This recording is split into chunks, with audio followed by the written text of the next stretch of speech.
this way. But yeah, it looks kind of fairly big lake there, right?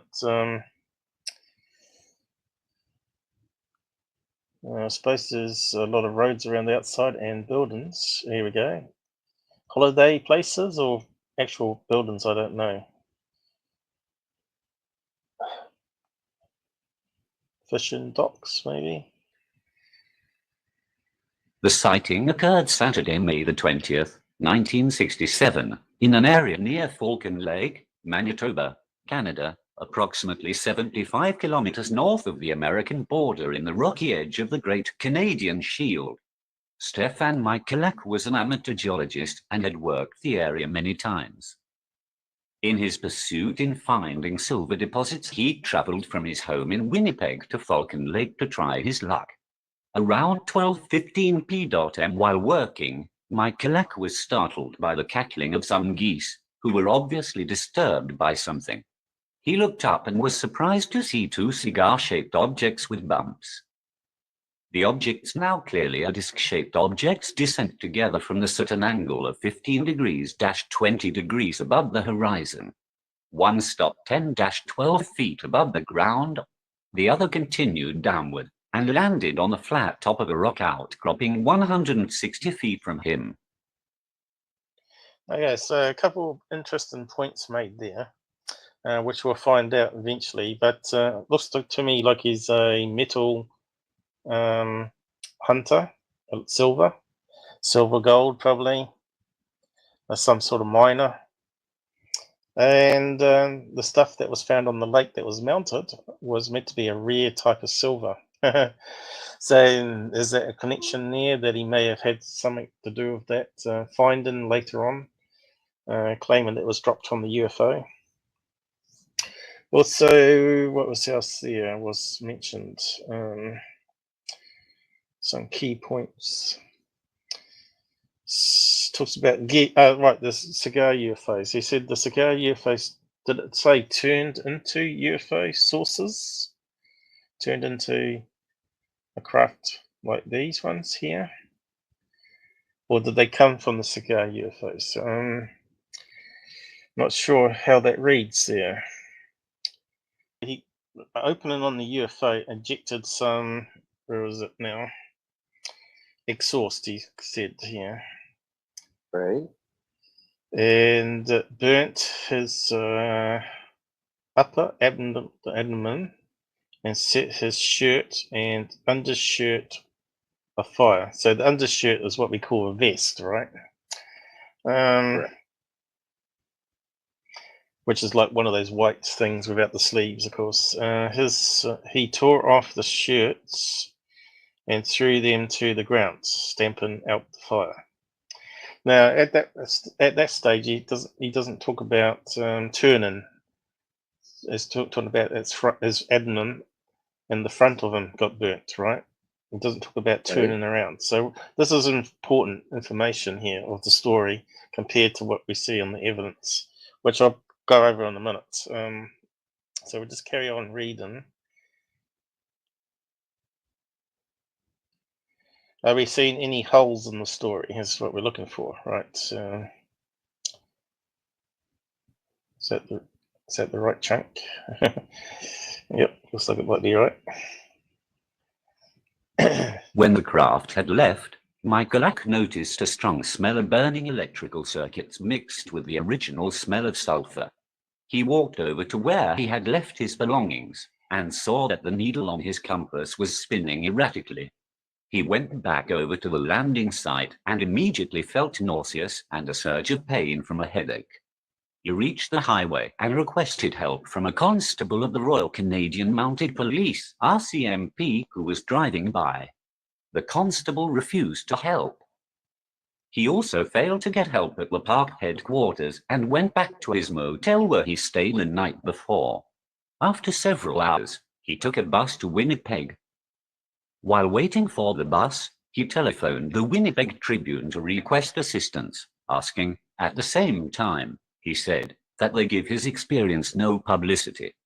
Michalak was met by his son, who took him to hospital for medical attention.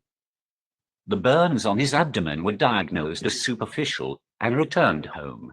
He continued to complain of nausea, headache, offensive odor from his lungs, lack of appetite, and rapid weight loss. So, what was the key points in that story there? He went straight home and tried to phone the newspaper. What's that tell you, John? I suppose he's gone away, has he? So, sounds to me that he was trying to get his story sold there at that point, doesn't it? Had jets coming out this way, he'd have to be almost standing on top of the UFO to get burnt. Yes. Before the thing would do it would expand with normal air, and Yep. it wouldn't be a jet anymore. In fact, as soon as it leaves that hot nozzle hole there, it would be expanded already, and it would be in wouldn't be like a pole of steam coming out. It'd be like a cone of steam coming out. So it shouldn't leave any sort of burn marks and circles, should it, on his chest? So to me, that's another red flag. And of course, here's a picture of these burn marks of the saucer. And when you compare it to his drawing there, these look that's 40 feet. Let's kind of work it out. So we're talking about a 40-foot going across this way. So how big are these panels here, would you say? 1, 2, 3, 4, 5, 6, 7, 8. It's got to be at least 20 that direction, right? 20. These panels he's drawn on the side here would be 4 feet wide. 4 feet wide. So when you look at that there, and then you see that, yeah, kind of to me straight away there's another red flag. It doesn't sort of line up with his story. See, the vents are different now. One on that side and one on that side, not two together, which is interesting. So I'm not sure where that diagram's from.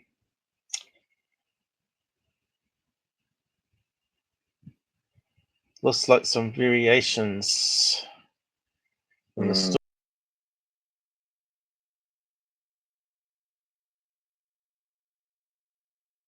story of 40 feet there. And now we got the vents in a different place. And 10 feet high. So, have I overheard an upper class English accent discussing the craft? What? Upper class aliens? So what's he trying to say now that he's saying it's not a military craft from England? Those sneaky English. So let's carry on down what he's going to talk about here. It's coming together slowly. Probably a good year ago, and someone posted this on my page, and and after I had talked about a post here back in April 2018, I think these keen eyes have pinned a fake. The burn marks line up on the back of the t-shirt and looks like it was pressed onto a waffle iron. Burn marks on the edges, have to see the photograph. So I'll go over that in a minute and put it through the editor and stuff. But someone posted down here a old-fashioned waffle iron. That's a really classic one, that one. And that sort of looks similar to the square. They're not really round holes on the image there. So we'd have to find a 1960s waffle iron? Yeah, could be, couldn't it? Looks like the right distance apart. Remove the bolts on the end here on the on the corner, and just have one of them. You just heat up in the on fire and just slap it onto your chest. So one side of it's got holes, right, and the other side's got the dimple pattern happening. So there you go. Oh, it's good. Notice it's on a different angle now. Mm-hmm. He's burnt himself a second He time, is. and the hair's grown back. Hang on, something doesn't look right there, does it? Okay, let's go through all the images. We'll save this one because he said that the burn marks come and went, right? You think you'd get all that correct, you know, if you're going to fake something. It's hard to believe it's it's weeks later, or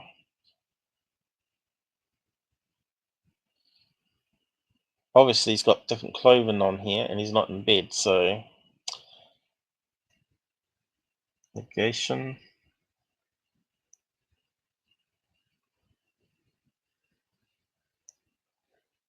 Sort of there, isn't it? Lighten. Can't quite see that one. Darken. Probably the wrong way. That kind of works though. So we got the holes. Bang-o, straight over top. Look. Bang, bang, bang, bang. See if I can zoom in a bit.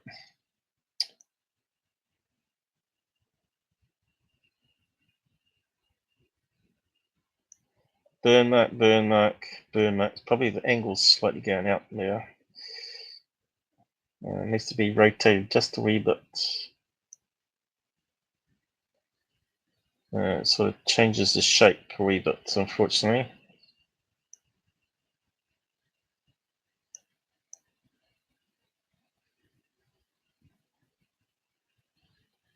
I think it's lining up there, John. What do you think?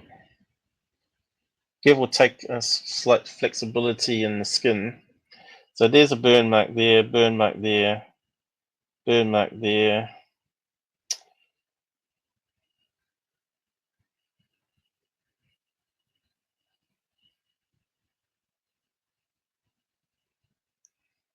Maybe you can, and you can change that in and out. So what do you reckon? Perfect match? Hey? Works for me. Why would he burn himself and make such a fake story? It's clearly was hoping to make books and make millions of dollars. So that would be like a good emanation if I could. Oh, you just add salt to the wound. I love it. Okay, so the front of the vest is burnt along with the outer shirt, apparently. They've cut the top of the t-shirts off here with scissors, by the looks of it. There's the neck hole, and this looks like the back of the vest. Now, he never talked about turning around in the story and the jet fumes getting him at the back of his neck. So there's a missing chunk in the story there, maybe, or because did they say the hat was burnt on the back? Yes, the Aria. Yes, the. So could he have missed a bit of a story set. there? It's possible. He could have turned around and jet stuff hitting, but I'm still saying here I'm very suspect of this burn mark here, considering it's got straight lines going around.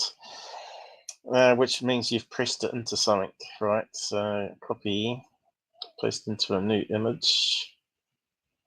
Looks like something an iron would make. Yeah. Well, that's exactly what the waffle iron is for the barbecue that we're talking about, or bonfire. All that pain for nothing. Mm-hmm. Busted. So not only have we got his chest lining up, also the back of the shirt, which wasn't mentioned, is lining up perfectly with one of these campfire waffle irons. Jeez. So we could probably darken that too. We'll just undo.